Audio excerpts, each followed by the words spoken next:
Thomas Soto. L'innovation Anissé Mbida, on pensait que l'avion supersonique était mort et enterré depuis longtemps, depuis la fin du Concorde. Eh bien non, les annonces se sont multipliées au salon aéronautique du Bourget. Oui, cette fois c'est sûr, il y aura un voire plusieurs successeurs au Concorde. Le premier, ce sera certainement celui de l'américain Boom. Il prépare Pas très un rassurant bébé... ça, Boom, pour un avion. Si, parce qu'il prépare un bébé Concorde de 50 places. Il est de 50 places, c'est 2 fois moins que son aîné, mais ça sera un poil plus rapide puisqu'il est fait Mach 2,2. Mach 2,2, ça veut dire que un peu plus de 2 fois la vitesse du son. De quoi faire un Paris-New York en 3h30 contre 7h aujourd'hui, donc c'est pas mal.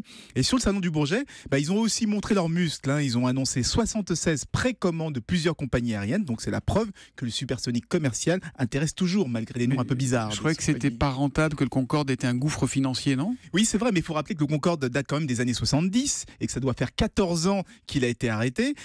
Entre-temps, on a fait énormément de progrès en matière de consommation, en matière de matériaux sur les moteurs, donc on va pouvoir réduire les coûts d'exploitation. Et chez Boom, et le Baby Boom par exemple, on annonce des billets moins chers que ceux d'une classe affaires classique, donc ça reste quand même très très cher, c'est même hors de prix puisqu'on n'est pas loin de 5 000 € pour un Paris-New York, mais oui. Sur le Concorde, on dépassait largement les 8 000 €. Bon, et d'autres pourraient se lancer dans le supersonique à part Boom ? Oui, il y a Boeing et Lockheed Martin, par exemple. Ils ont profité du salon pour présenter, eux, carrément des projets dans l'hypersonique. Alors, c'est quoi l'hypersonique ? C'est encore plus que le supersonique, c'est ça ? C'est comme l'hypermarché et le supermarché, c'est la taille au-dessus ? Exactement. Là, on dépasse Mach 5, donc 5 fois la vitesse du son. Et le Paris-San Francisco, il se fait en 3 heures. Là, le temps d'aller même pas très loin, c'est assez rapide. On aura bientôt plus le temps de manger le délicieux plateau repas qu'on nous sert à bord. Il n'y aura plus besoin. C'est 11 heures aujourd'hui pour faire un Paris-San Francisco, donc c'est pas mal. Ça fait 60 ans que les avions volent à la même vitesse. Eh bien, ils vont enfin pouvoir accélérer en 2020 pour le bébé Concorde, le Baby Boom, et en 2030 pour l'hypersonique. Eh bien, c'est noté, PNC à vos portes. Merci beaucoup, Anissé.